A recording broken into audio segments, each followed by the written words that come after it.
Hello actors and creatives and human beings and whoever's watching this video, you are here for a reason. So I hope you take something away from this today, and if you do, give me a comment below. So today I'm going to talk about Meisner repetition, the early work, the introduction. So usually in my coaching sessions, I have more often than not people book to get really good at a self-tape or audition or work on a scene to performance level. And today I've actually had an actress who's a regular client. We do a lot of scene work together, but she really wanted to explore Meisner's early work, the repetition from the introductory exercises from day one. And it's been really enlivening to go back to the early work. And even myself as a teacher, as a coach that's done courses many times, as well as experienced them myself, it's really interesting to go back to where the foundations of where it all came from, without pressure to create an end product or pressure to produce something, pressure to get something right.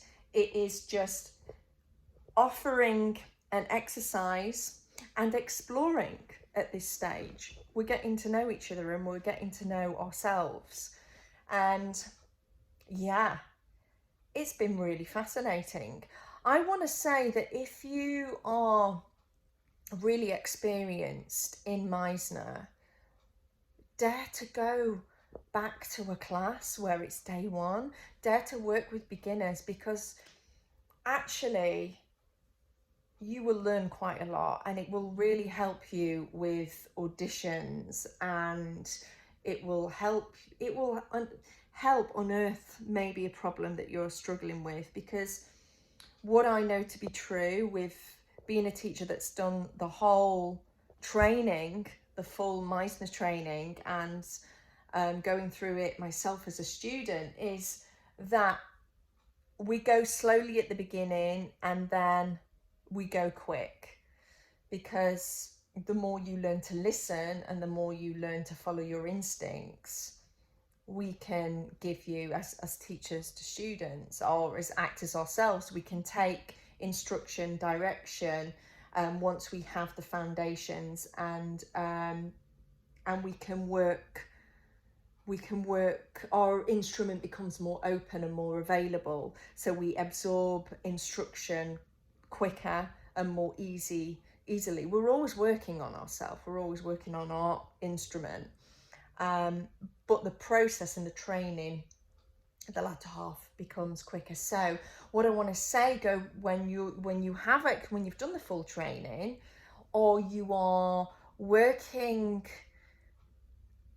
on a project or a module or an element of the Meisner technique that is tying you in knots or you find it very difficult, revisit day one, because you'll realize the epiphanies that you had, or maybe there were difficulties, but the very simple principles. Because if myself as a teacher, I'm going back to the day one, I'm being inspired, and it's making me realize moments about the later training, that really does tell us and me something. One big lesson and point that I noticed today with the two actors working was how much we sugarcoat what we see, how much we soften what we see. There is an exercise in Meisner Technique, very early before you get to actually repeating with one another, and you describe what you see in your partner, and I encourage actors, students to describe factually and objectively what they see. And that can be really difficult for us. When we are describing personal features, you know, I notice we want to skim over talking about actually what we see.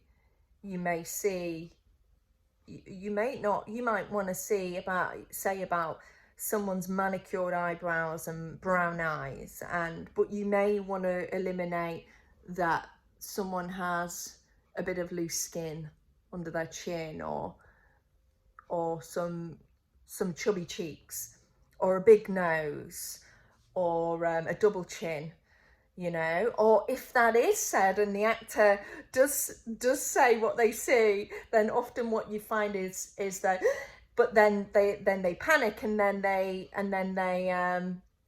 sugarcoat it with a pleasantry, like, you have a round face which makes you look really happy.